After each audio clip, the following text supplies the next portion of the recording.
Hey! For those of you who don't know, I'm Sarah. I have a functional neurological disorder, postural orthostatic tachycardia syndrome, and Ehlers-Danlos syndrome, or hypermobility, who even knows anymore. You can learn about those in my other videos. But that all means that I spend a lot of time going into London, mainly for the specialists in the hospitals. The main hospital I go to is University College London Hospitals. So the main one in Euston Road, which is like central London. So I take the Waterloo train into London and then tend to walk there or sometimes take a taxi. I thought I'd show this video to show what it's like travelling in London with a disability, in a wheelchair, mainly because that's how I travel. And so I've got a couple of clips. They're very shaky because the pavements aren't sturdy. I would fix it so that they're not shaky, but it gives you more of an idea of what it's like. So apologies in advance if you really don't like shaky videos.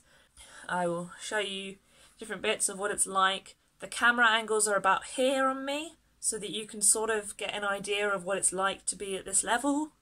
Having people like walk really close to you, especially when it's crowded. Being in taxis, you have to go sideways, like on this video.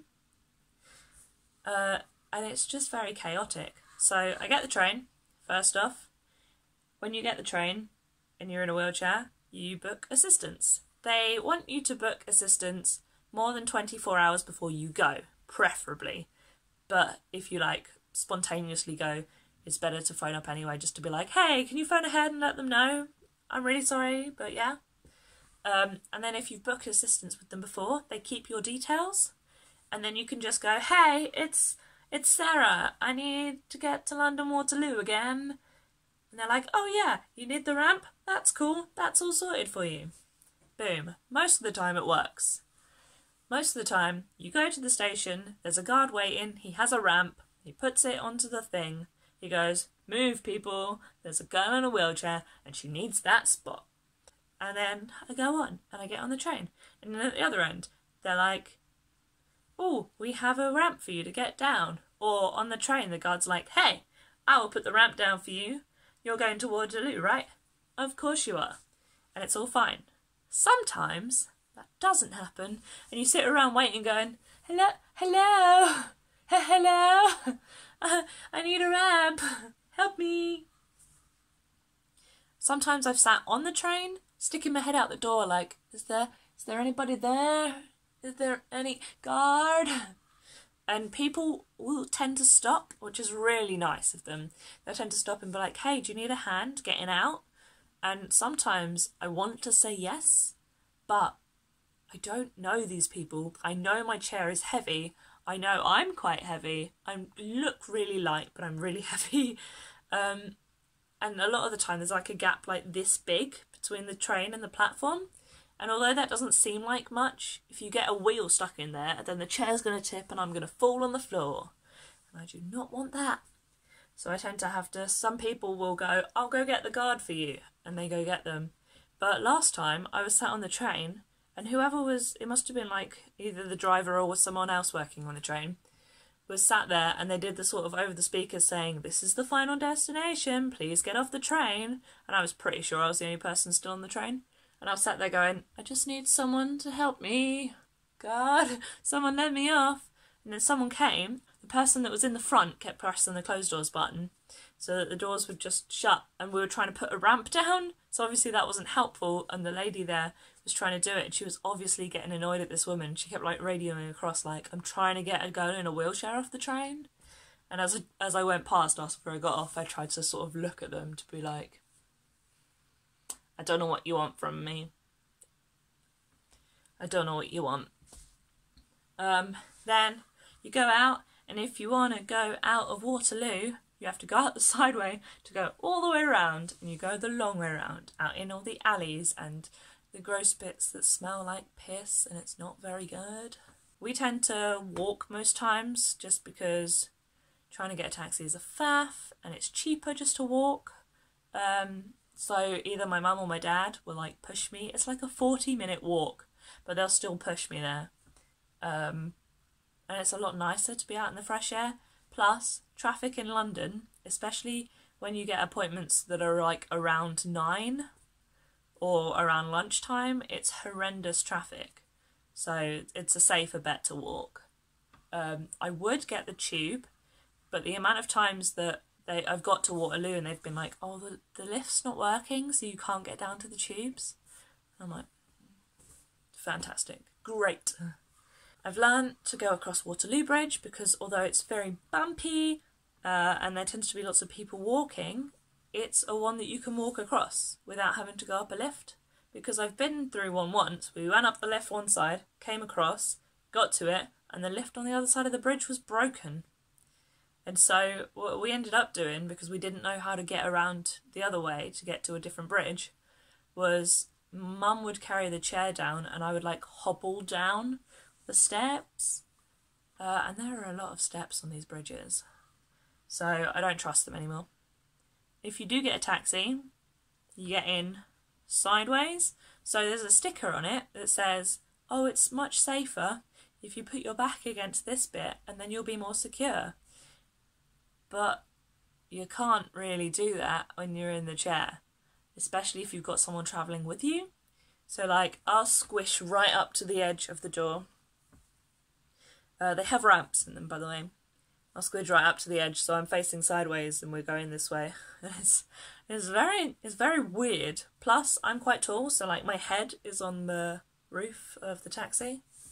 So that's quite uncomfortable.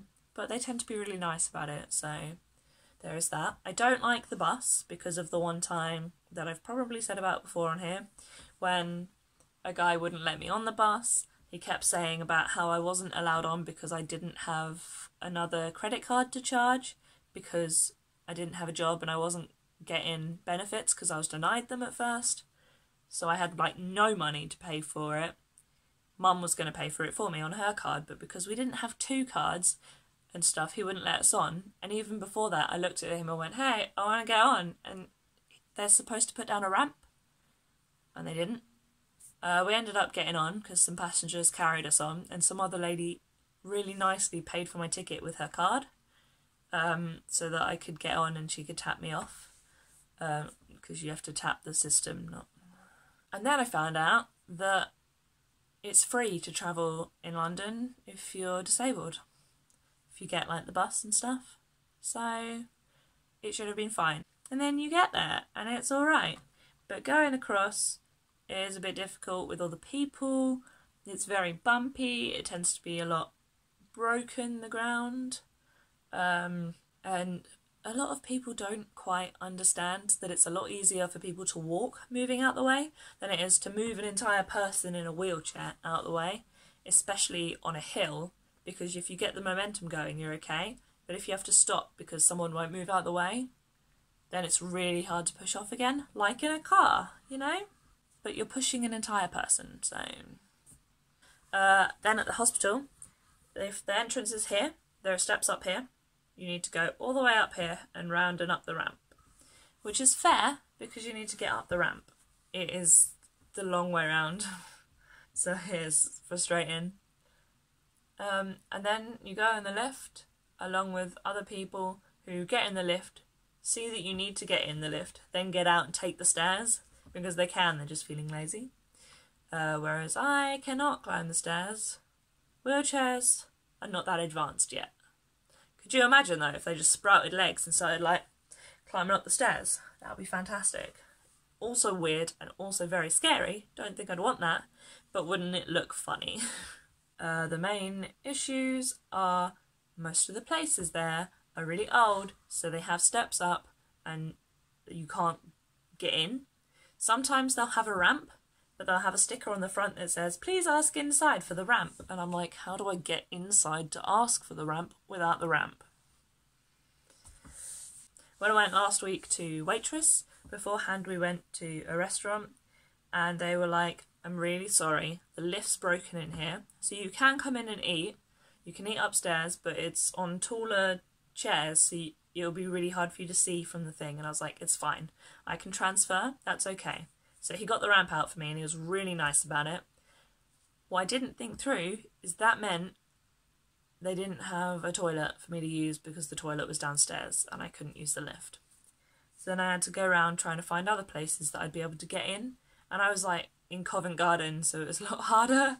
Most places had steps. The public disabled toilets were like padlocked with no explanation as to how to get in them. It was ridiculous. It was a very frustrating time. But then we found a prep and they tend to be really good. So yeah, big shout out to prep. So yeah, I hope this has been really helpful and I'll see you next time. Bye.